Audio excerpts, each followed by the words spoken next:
Hello, welcome to Neighborhood News. I'm Susan Sedensky, Executive Director of the Pawcatuck Neighborhood Center, and with me today is the Executive Director of the Stonington Housing Authority, Phylicia Adams. Phylicia, thanks for joining me today. Hi, Susan. Thank you so much for having me. Sure. I'm so happy I'm able to have you on the show, Phylicia, because you and I have been working together on a few items in the last few months, and I thought it would be nice if we could kind of chat about the different things that we're working on, because I think it's a lot of useful information for people at home. So right now, we're working on Thanksgiving baskets. Yes. Because I don't know when the show will air, but right now it's about a week and a few days before Thanksgiving. And the PNC, right now we have 500 families that will be receiving holiday baskets of turkeys and all the fixings. And some of them are from the Stonington Housing Authority. We will actually deliver to people who are homebound. So that's some of your residents. Yes. Do you want to just explain to me who might be a resident at your building? So at the Stonington Housing Authority, we provide affordable housing to seniors and disabled adults of any age. And we define seniors as people who are 62 and older. Okay, and how many units do you have? We have 60 one-bedroom apartments. Okay. And how does one enroll, or how are you able to get an apartment like that? Well, the first step is to contact the Housing Authority to apply. When our wait list is open, of course. Right now it is closed, but when it's open, we advertise broadly to get the word out so that people know that they can apply. Since the wait list is closed, of course, people still call and they want information. We take down their information so that we can call them back once the wait list is open. Oh, that's great. So you advertise, I assume, maybe through newspapers? Yes, the Westerly Sun, New London Day, The Resident. We advertise at the libraries, at the senior centers, and all the local social service agencies. And if anyone wanted to call you, right now we have your information up. So anyone interested could call just to find out when the open enrollment period will be starting, and to put their name down. So now, can you tell me what's the difference between affordable housing, which you are, and other types of housing? So we provide affordable housing, and we define affordable. Well, our target audience are people who earn 80% of the area median income or less. We do not receive a federal or state subsidy, and that just means the rents that tenants pay is the income that we receive for the property. There are some other affordable housing communities. Some of them are subsidized, and that means that the rents may be a little lower, as low as $25 or $50 a month for those people who can only afford that much, and the property receives the remaining balance, the subsidy, from the government. So if someone wanted to apply to be in Stonington affordable housing, they'd have to be over 62 and disabled.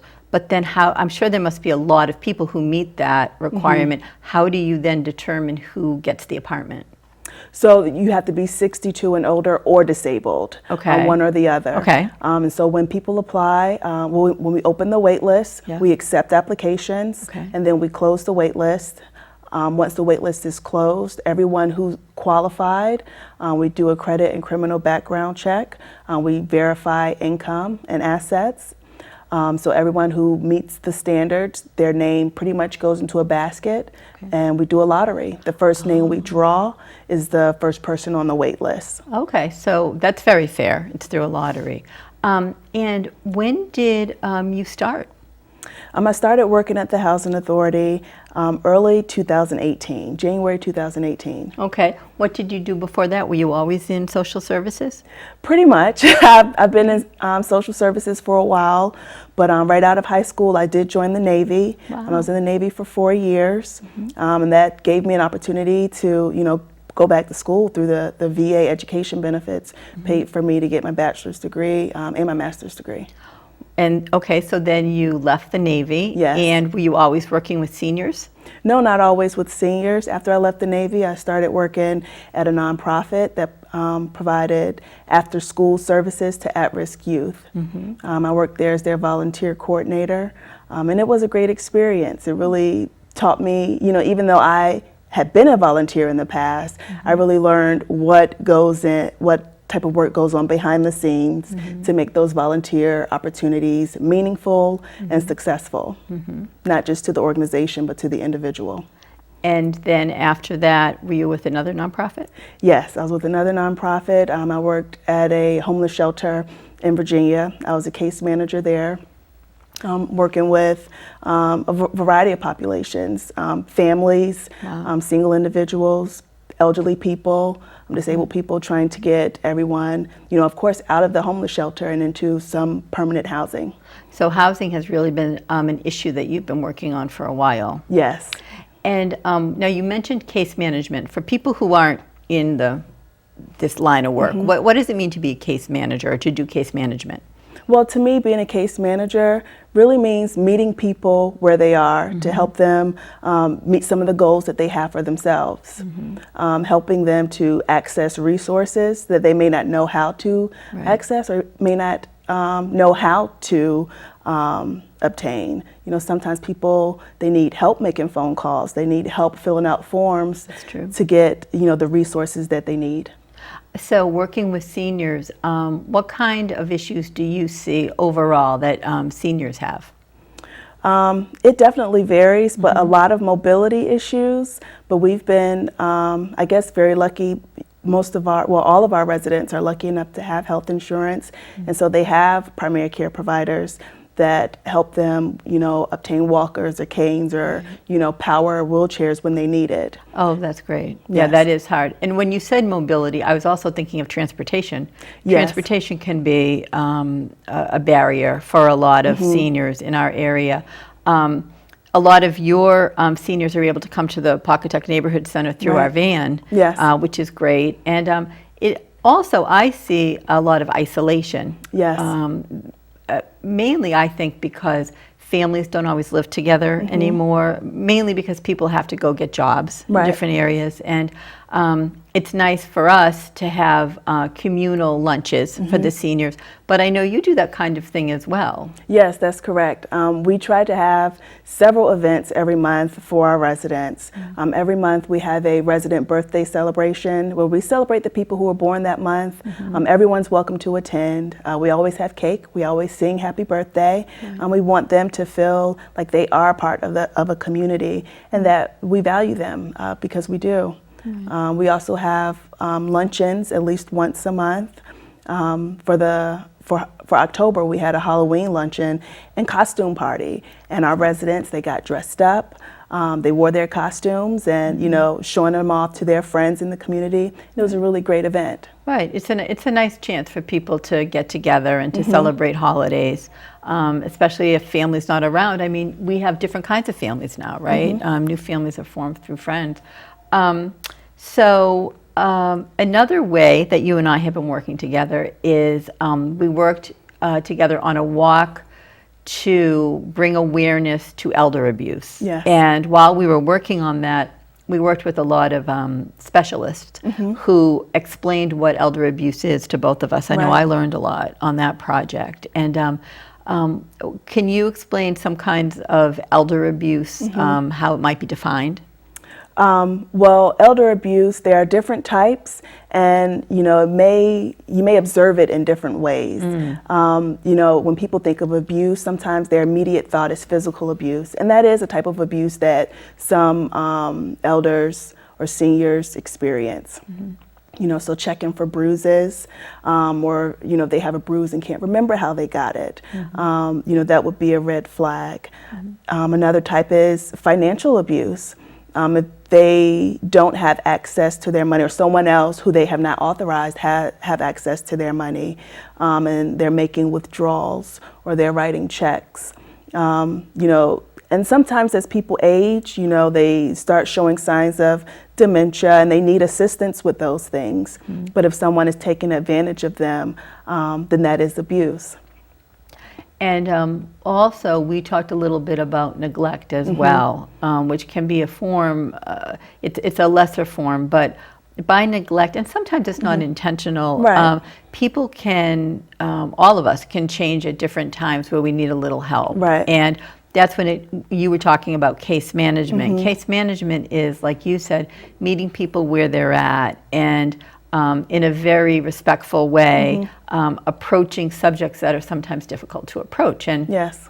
even among our own family members or friends and neighbors, it can be things like you might need help cleaning the house where you never did before. And this could be a person who took a lot of pride in how well they maintained their homes, and suddenly it just becomes too much to manage. Right. Do you find things like that happening in your job? Yes, I definitely do. And not just me, but the staff as well. The maintenance team, we have one maintenance guy, and he's out on the grounds every day. And so he sees these people, he sees their homes, he know their standards of living, and when that begins to decline, he's able to alert us. Some residents, they have home health aides or caregivers that come and help them out in their home. We have laundry facilities on site, and some caregivers, they stop by once a week just to do laundry. Some caregivers or some residents need caregivers more often, someone to help them prepare meals and clean and bathe.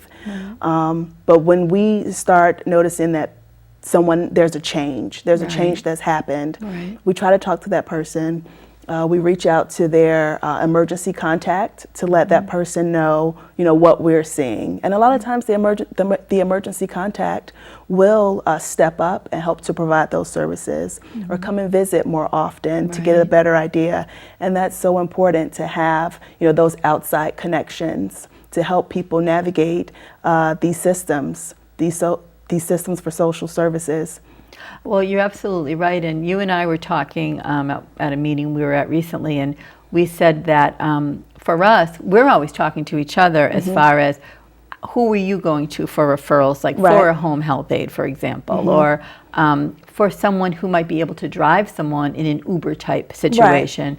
And one of the best referrals that is really available to everyone in Connecticut is Connecticut 211. Right. And it's been around for a few years, but a few people, we do it because it's our business, but maybe until you need a service, you're not even looking for a particular situation. But it can be anything from looking for child care to a home health aide, housing. And so we're on it. The Pawcatuck Neighborhood Center is on it. I'm sure you must be on it as well. Yes, I believe so. So if someone is looking for affordable housing or has any of the issues that you and I were just discussing, you could go to Connecticut 211, dial it, call it, or Rhode Island 211 if you're in Rhode Island, or you could go to their website. That's correct. And I know yesterday I used it because I had someone who needed heating assistance but was not in the service area of the Pawcatuck Neighborhood Center. So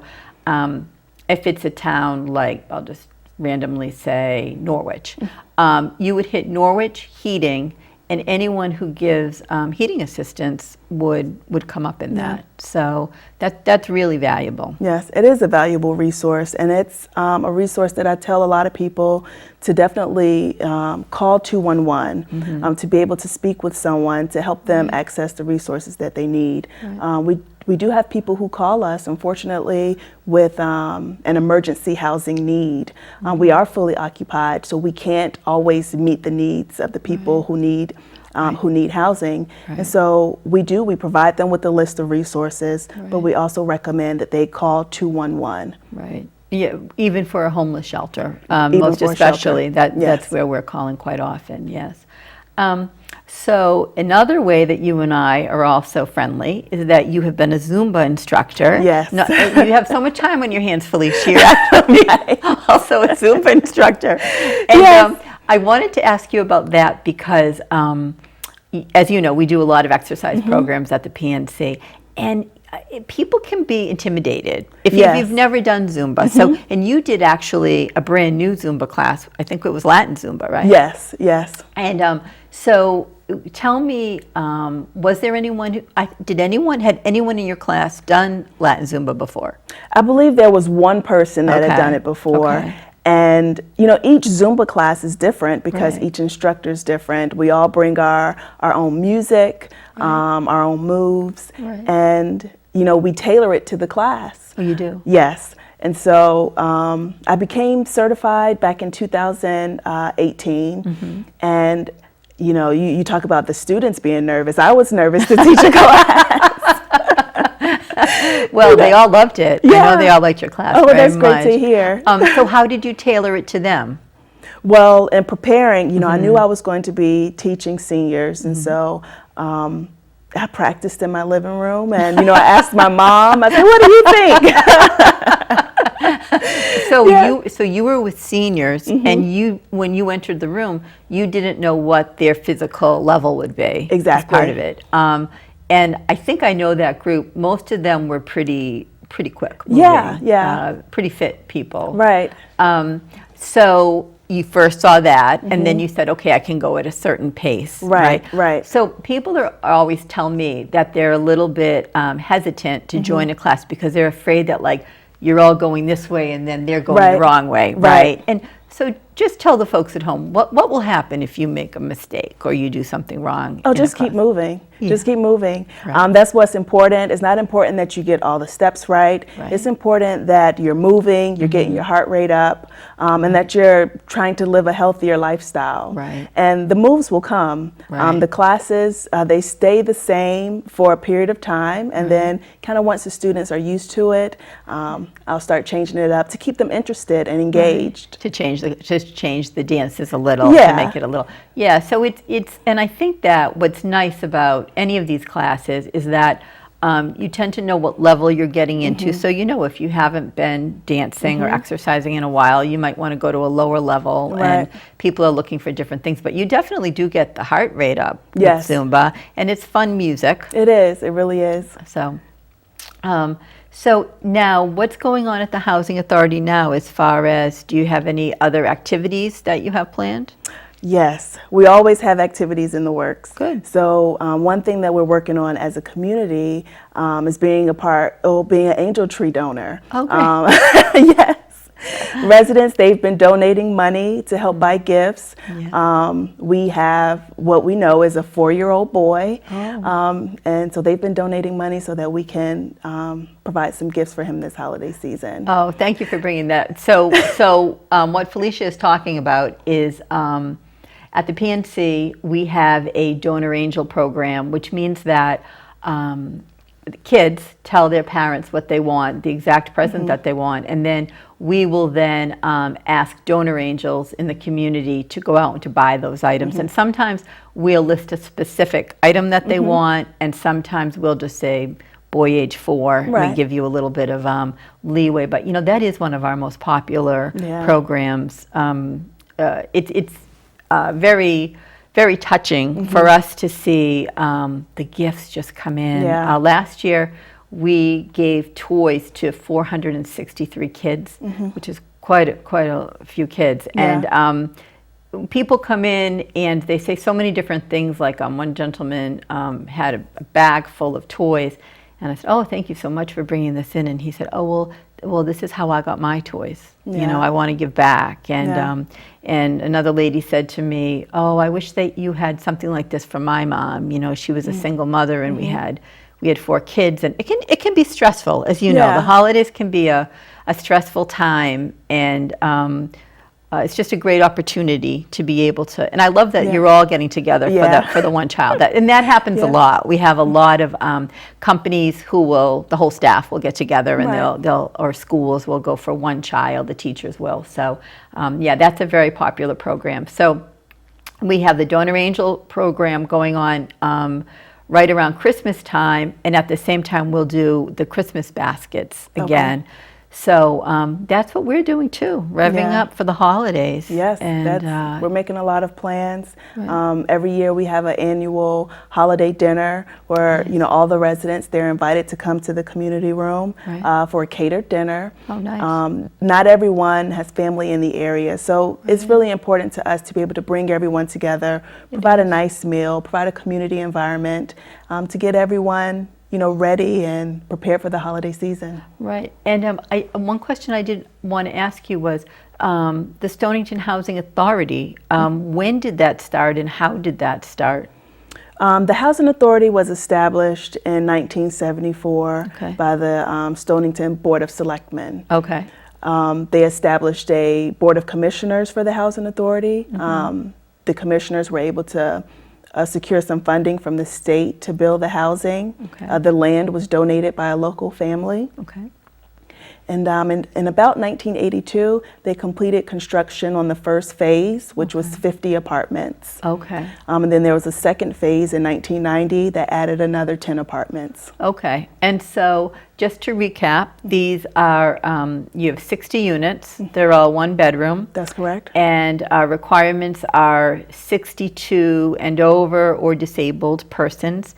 And it's a lottery. So it's a very nice establishment. You've really done a nice job, Phylicia, of having a warm community there. You've done a great job. Thank you so much. And it's been a pleasure working with you on all of our different projects. Yes. And I hope that all of you have learned some valuable information. I think I wanted to really remind you about 211 if you're looking for some type of referral. And since we're talking about Thanksgiving, I hope you all have a wonderful Thanksgiving. And we'll see you next time. Thank you so much. Bye-bye.